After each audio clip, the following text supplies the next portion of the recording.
Yeah, succession planning is not easy.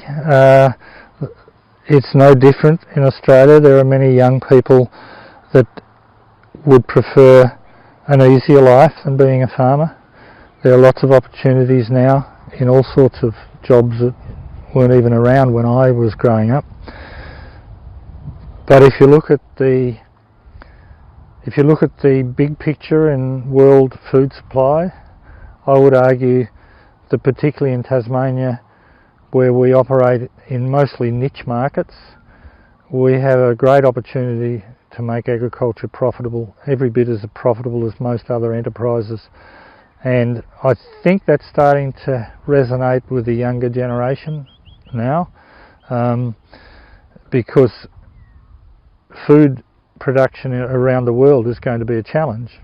And as some of our bigger populations around the world, particularly India and China, are able to afford protein, then I think that the opportunities are real and quite exciting. But there's a little way to go before it's realised. I think it's starting to happen slowly. Our commodity prices are quite good at the moment by historical standards. And it's a bit foreign for Australian farmers to have to pay tax because we're going to make a profit. I have two children, Diana and Adam. I think Adam is keen on the farm. He doesn't have the same passion that I have, but he does see it as a viable business. Time will tell, I expect, whether he wants to take it on full time. Either way, my children will inherit the asset, and what they choose to do with it will be up to them, I guess. It would be very satisfying from Rosemary's and my point of view if they did decide to remain farmers.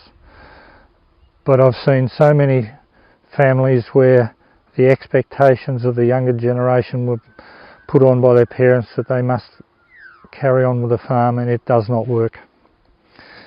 You need to have a passion for this industry in Australia, because there are some years where it gets really tough. Well, my philosophy is the best time to plant a tree was yesterday, but in Tasmania there is not a great enthusiasm for people planting trees, apart from some of the smaller shelter belt biodiversity type plantings. Unfortunately, the forest industry's been through a fairly torrid time with what we called managed investment schemes, where the Australian government put a tax incentive in place to encourage large-scale plantings, because the second biggest import cost for Australia is timber imports, second only to fossil fuels. So our Australian government decided that they wanted to replace a lot of that import cost of timber and gave a tax advantage for planting trees. And that was quite attractive to high income earners that had like doctors and solicitors and people on very high incomes that wanted to get a tax advantage. So they invested many millions of dollars with managed investment companies planting trees large scale in Tasmania, Victoria and New South Wales.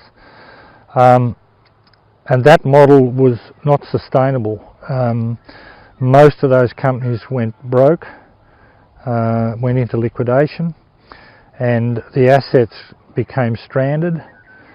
So it's put a really negative view of planting trees on a large scale at the moment in Tasmania. My view is that this is a good time to plant trees simply because nobody else is doing it, and there will be a gap in the supply of wood fibre in the future.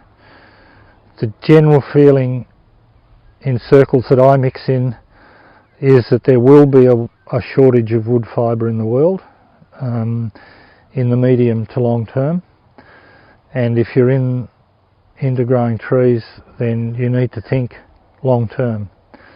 So if there's going to be a shortage of wood fibre in 10 to 15 or 20 years, now's the time to plant a tree. But that's really hard to achieve when people are still feeling the pain of being caught up in these ill-conceived management investment schemes. But we will continue to plant. Blind faith.